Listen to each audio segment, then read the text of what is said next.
Hello and welcome to days of point academy. I am Nishita Dogne.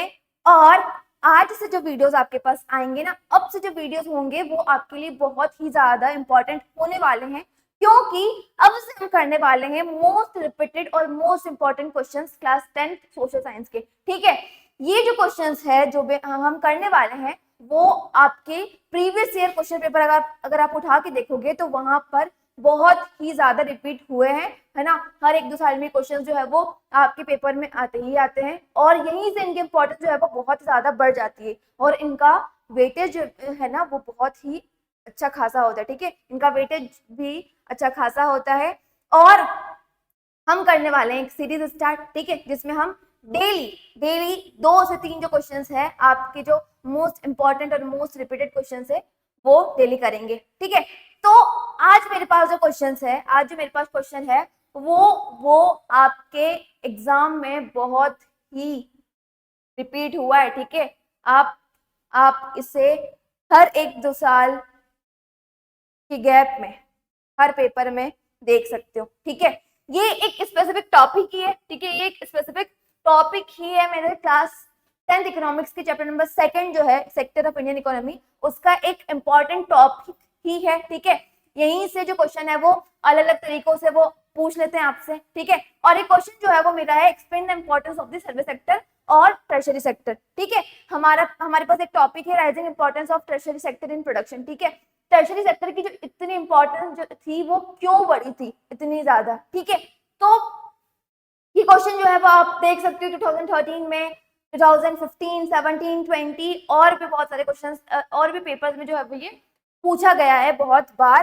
तो इसका answer जो है, इसका आंसर हम किस तरीके से लिख सकते हैं, मैं आपको यहाँ पर कुछ पॉइंट जो है वो बता देती हूँ और आप इन्हें समझकर अपने हिसाब से जो है वो अपना आंसर लिख सकते हैं। लेकिन आपको इस बात का ध्यान रहे कि आप जब आंसर लिख रहे हो तो वो आप इतना वर्ड लिमिट के अंदर लिखो और आप इतने अच्छे वर्ड्स का यूज करो वहां पर कि आपका आंसर जो है वो वर्ड लिमिट के अंदर भी आ जाए और आप कम से कम वर्ड्स में ज्यादा से ज्यादा जो है वो अपनी बात एक्सप्रेस कर पाओ।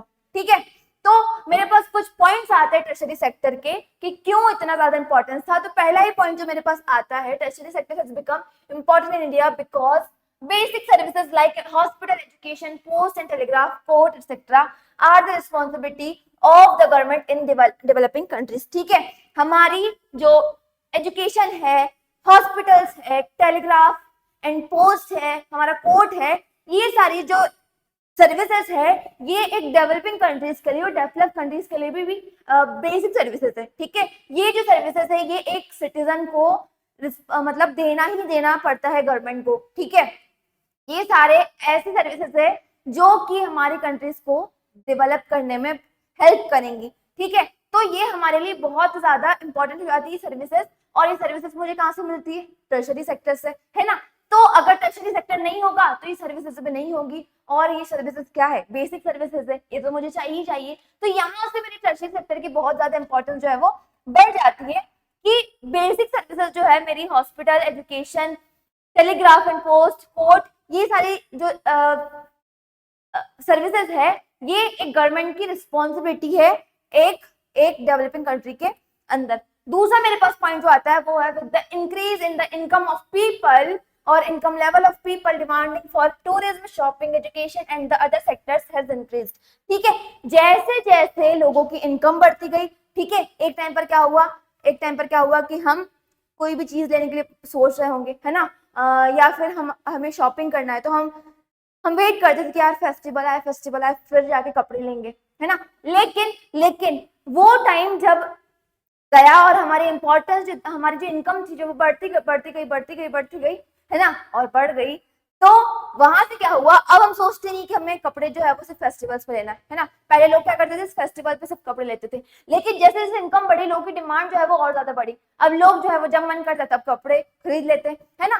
तो क्या हुआ, जैसे जैसे लोगों की इनकम बढ़ती गई, सर्विसेज के लिए डिमांड जो है वो बढ़ती गई। ठीक है, शॉपिंग हो गया मेरा, टूरिज्म हो गया, है ना, एजुकेशन हो गया, प्राइवेट स्कूल चाहिए लोगों को, प्राइवेट हॉस्पिटल चाहिए। तो ये जो डिमांड्स है ये सर्विसेज के लिए ये ज्यादा बढ़ती गई और यहीं से मेरी इंपॉर्टेंस जो थी वो सर्विस सेक्टर की बड़ी, है ना।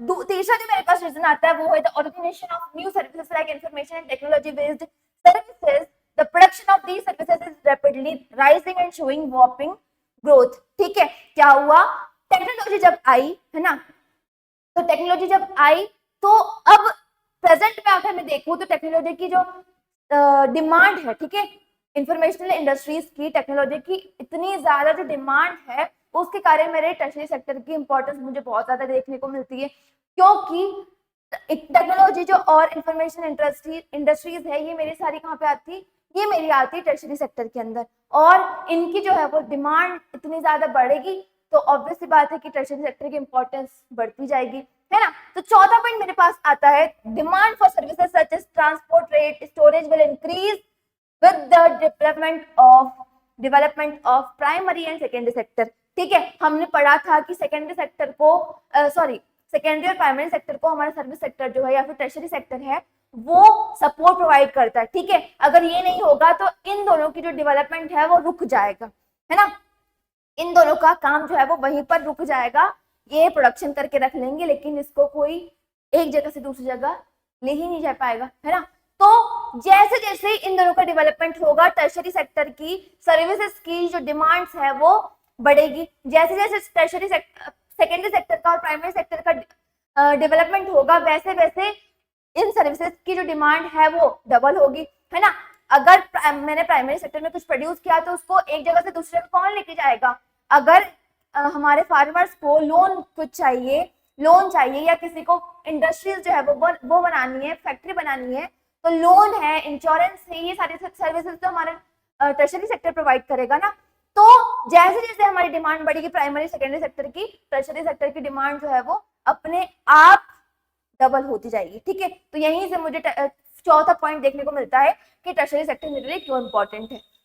पांचवा जो पॉइंट मेरे पास आता है, the tertiary sector contribute significantly to GDP indicating its importance in the economy. ठीक है, हमारा जो टर्शरी सेक्टर है इन सारे रीजंस के कारण इतना प्रोडक्शन करने के कारण जीडीपी में सिग्निफिकेंटली कंट्रीब्यूशन उसका जो है वो होता है, अच्छा खासा कंट्रीब्यूट करता है हमारे जीडीपी में। ठीक है, तो यहाँ से इतना ज्यादा कंट्रीब्यूशन करने के कारण जीडीपी में हमारे टर्शरी सेक्टर की इंपॉर्टेंस जो है वो इकोनॉमी में बहुत ज्यादा ही बढ़ जाती है। ठीक है, तो यही मेरे 5 रीजंस है कि क्यों टर्शरी सेक्टर की इंपॉर्टेंस जो है वो इतनी ज्यादा इंडिया में बढ़ी है, इतनी ज्यादा इंपॉर्टेंस हो गई है हमारे टर्शरी सेक्टर की। ठीक है, यही था मेरा आंसर। ठीक है, और ऐसे ही आपके पास अब से वीडियो जो है वो मोस्ट रिपीटेड और मोस्ट इंपॉर्टेंट क्वेश्चंस के आते रहेंगे, तो ये वीडियोस आप तक जल्द से जल्द पहुंच सके इसलिए चैनल को सब्सक्राइब कर लेना, बेल आइकन को प्रेस कर लेना ताकि जैसे ही वीडियो अपलोड हो आपके पास नोटिफिकेशन आ जाए। ठीक है, और अगर वीडियो हेल्पफुल है तो इसे लाइक कर देना और अपने फ्रेंड्स के साथ भी शेयर कर देना और सब्सक्राइब करना ना भूलना। ठीक है।